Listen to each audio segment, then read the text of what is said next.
গণতন্ত্রকে প্রশ্ন করা শেখেন। চোখ বন্ধ করে একমাত্র সমাধান কোনদিনই পৃথিবীর ইতিহাসে ডেমোক্রেসি ছিল না, আজও নয়, ভবিষ্যতেও হবে, এবং এটা অবশ্যই একদিন ফল ডাউন করবে।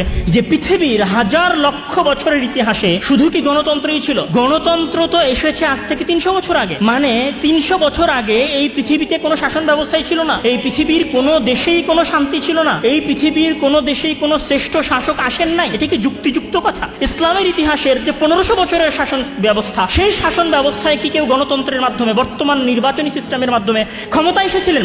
যদি তারা কেউ নির্বাচনী ক্ষমতার মাধ্যমে ক্ষমতায় এসে না থাকে, তাহলে কি আপনি বলবেন যে গণতন্ত্র আসার আগে 300 বছর আগে সারা পৃথিবী অন্ধকারাচ্ছন্ন ছিল, এই সারা পৃথিবীতে কোনো ভালো শাসক ছিল না, সারা পৃথিবীর মানুষেরা সবাই নির্যাতন এবং জুলুম অত্যাচারের মধ্যে ছিল, সারা পৃথিবীর সকল মানুষ? এটা কি কোনো যুক্তিযুক্ত কথা? যদি এটা যুক্তিযুক্ত কথা না হয়, তাহলে অবশ্যই আমাদের কাছে অপশন আছে যে আমরা গণতন্ত্রের বাইরে অন্য কোনো অপশনের দিকে যাব। অবশ্যই আমাদের কাছে অপশন আছে যে আমরা খেলাফত শাসনের কথা বলতে পারি, এটা আমাদের রাইটস।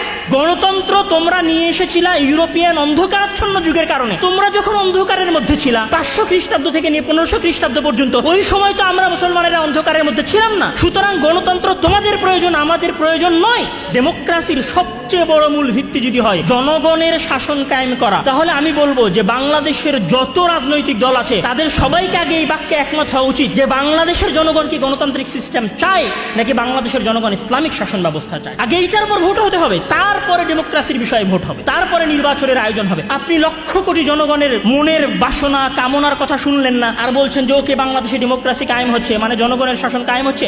এটা একটা ফাও ভুয়া কথা, যেই ভুয়া কথার মাধ্যমে সাধারণ জনগণকে শাসন করা যায়, শাসন করা হচ্ছে। সম্মানিত উপস্থিতি, গণতন্ত্রের বিরুদ্ধে কথা বলার কারণে যারা আপনাদেরকে জঙ্গি বলে তাদের বিষয়ে প্রশ্ন উত্থাপন করেন, গণতন্ত্রের উপরে প্রশ্ন উত্থাপন করেন, এটা কতটুকু সামঞ্জস্যশীল, কতটুকু কর্মক্ষম সেই বিষয়ে প্রশ্ন উত্থাপন করেন, এটা কতটুকু ফাংশন করতে পারে সমাজে সেই বিষয়ে প্রশ্ন উত্থাপন করেন। পৃথিবীর কোন বিশাল জনসংখ্যার দেশে গণতন্ত্র এখন পর্যন্ত ফাংশন করতে পারে নাই। গণতন্ত্রের বিপরীতে সমাধান কি হবে সেটা নিয়ে আমাদের দেশের আলেম ওলামারা অনেক আলোচনা করেছেন, অনেকে অনেক বক্তব্য দিয়েছেন, সেগুলো আপনারা জানেন। যদি কোনোদিন সময় হয় সেগুলোর উপর আলোচনা হবে। কিন্তু আমার একটা কথা, যে গণতন্ত্রকে প্রশ্ন করা শেখেন। চোখ বন্ধ করে একমাত্র সমাধান কোনদিনই পৃথিবীর ইতিহাসে ডেমোক্রেসি ছিল না, আজও নয়, ভবিষ্যতেও হবে, এবং এটা অবশ্যই একদিন ফল ডাউন করবে। এটা মনে রাখার এবং প্রশ্ন করার অনুরোধ রেখে আমি আমার সংক্ষিপ্ত জুমার খুতবা শেষ করছি। আল্লাহ তাআলা আমাদেরকে সঠিক বুঝ দান করুন। আল্লাহুম্মা আমিন। ওয়া আখিরু দাওয়ানা আলহামদুলিল্লাহি রাব্বিল আলামিন।